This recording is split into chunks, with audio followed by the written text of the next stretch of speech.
Now, this is the first of its kind deal to avert the worst effects of climate change, but the language is weaker than the quote phasing out of fossil fuels, which more than 100 countries had been lobbying for in Dubai. We're going to talk more about that now with Friederike Roder. Friederike, welcome. You're Vice President of Global Policy and Advocacy for the NGO Global Citizen. You were in Dubai just last week. What do you think about this new climate agreement? Does it not go far enough?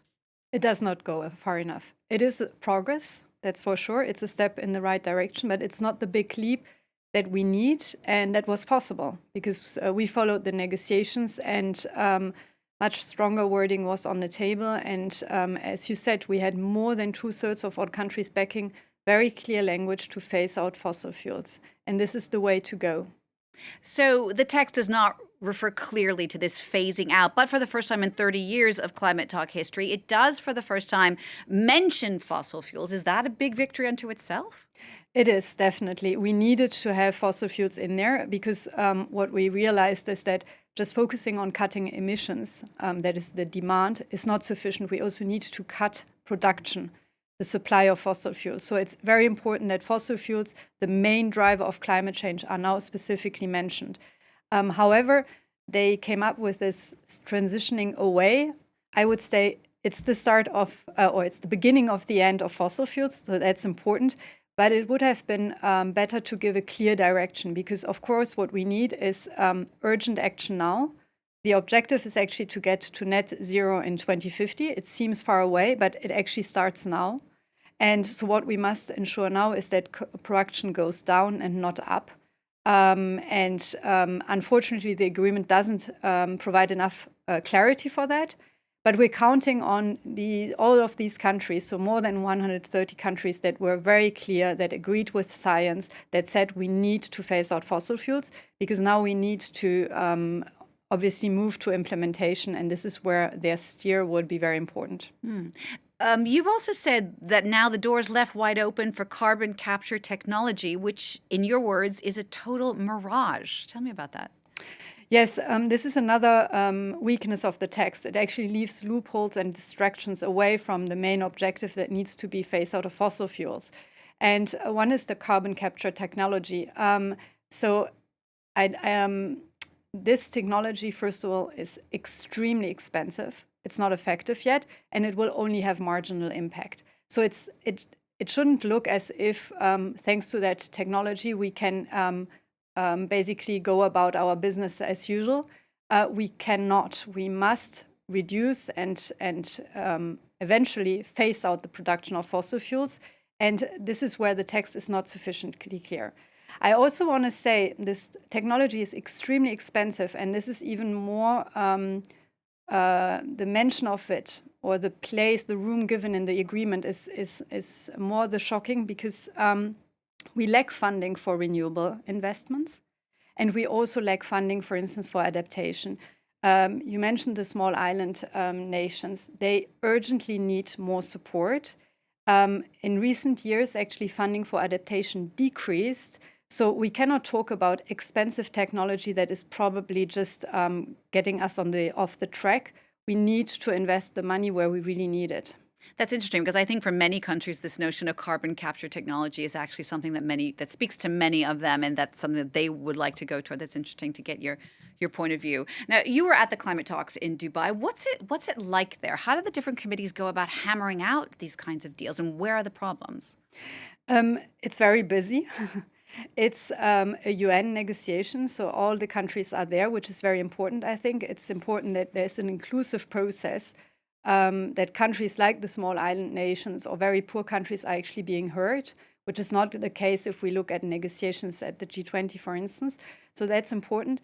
There are real negotiations happening and on a lot of tracks. So I was just mentioning financing that got a little bit less attention today, but there were different tracks of negotiations here.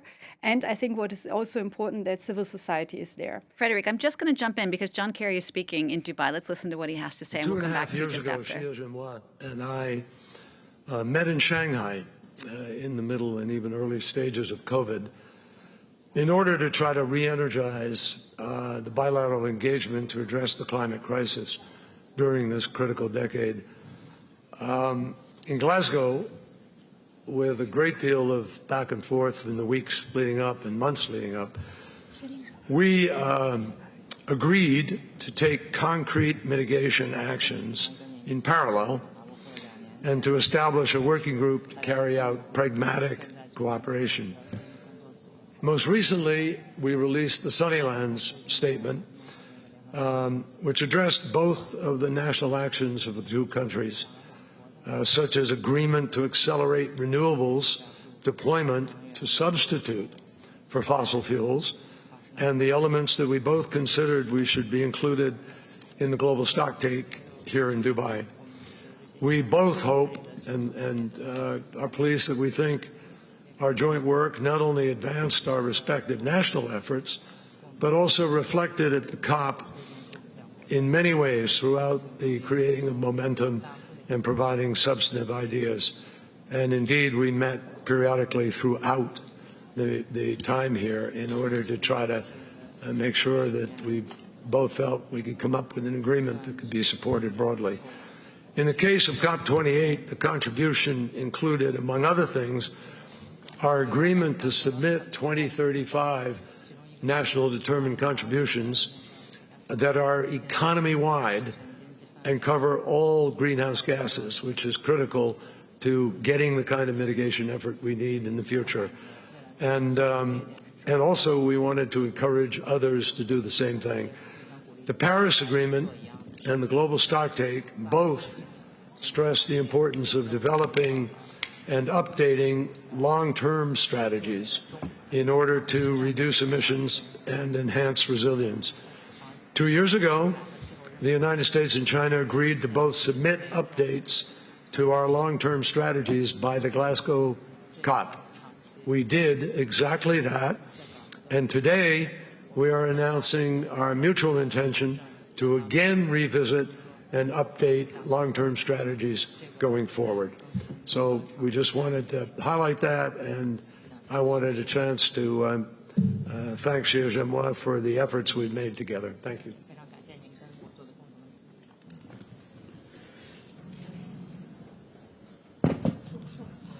谢谢我的好朋友这个克里国务卿，刚才他。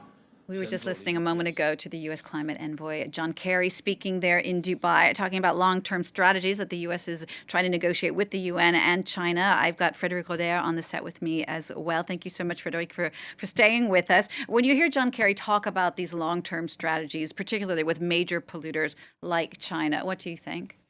Yeah, the two biggest polluters, the two biggest emitters. Yes, 2035 is very good, but actually action must start now, and we need already to make massive progress before 2030, not 2035. And this must include, for instance, to end any new coal power plants, which is not in the text. So there's much more work to do here. The other thing that I expect the US to do is to step up on the financing front. Which they haven't over the last few years. They are the big laggards when it comes to providing financial support to poorer countries and small island development nations. Friederike, thank you so much for coming in to speak to us today. Friederike Roder, the Vice President, Global Policy and Advocacy for Global Citizen. Thank you very much.